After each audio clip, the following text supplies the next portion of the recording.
Comrades, on behalf of the Communist Party of Sweden, I would like to thank the Communist Party of Greece for graciously inviting us to contribute to this event conference on the EU's reactionary strategy on refugee and immigrant issues. In late 2015, the EU and Sweden had a sharp increase in the number of refugees entering to claim asylum. At the time of this influx, Sweden had relatively lenient policies on refugee and immigrant issues. In reaction to the swelling numbers of refugees, the Social Democrat-led government would adopt measures echoing those previously demanded by the most reactionary parliamentary elements. The collection of measures adopted to clamp down on refugees seeking asylum not only made it harder for refugees to come into Sweden and get asylum, but also made life harder for those already in Sweden, with less chance of being granted asylum. The dire results of these inhumane policies are not unique to Sweden, but it's still worth examining some of those results. Where I live, in central Sweden, young Afghan males were and are a sizable element of the refugees seeking help from volunteers. The bureaucracy these boys had to take on was, and still is, arbitrary and inhumane. Many struggles for the right to asylum would end with a ruling to have the applicant repatriated as soon as they would come of age. And repatriated to where? To Afghanistan, a war zone. Many of these boys had grown up as refugees in Iran before setting off on their dangerous journey to Europe. They often had no ties to Afghanistan, and many had reasons to fear repression there, whether because of their ethnicity, religion, or sexual orientation.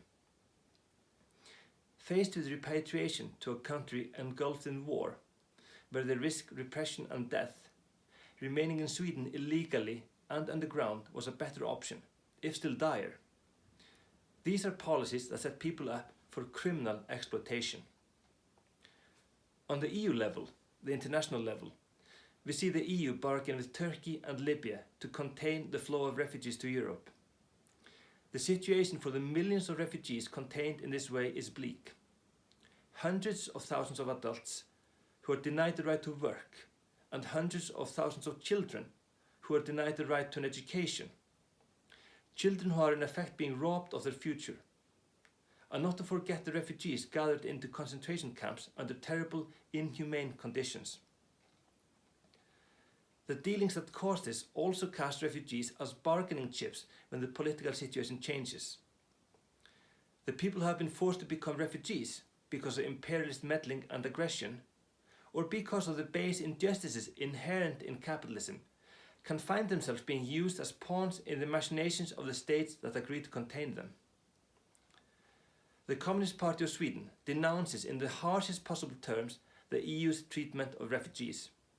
We fight for and demand that refugees are allowed to pass to their destinations, where they shall be guaranteed a life in dignity. That no concentration camps for refugees are built in Turkey, the EU, or anywhere else. It is an inhumane and degrading solution that keeps the refugees in a terrible situation when what they need is security and solidarity.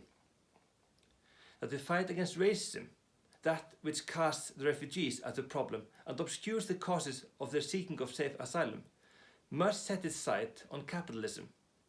It is capitalism that has forced these people to flee their homes, and it is capitalism that must be combated for this to end.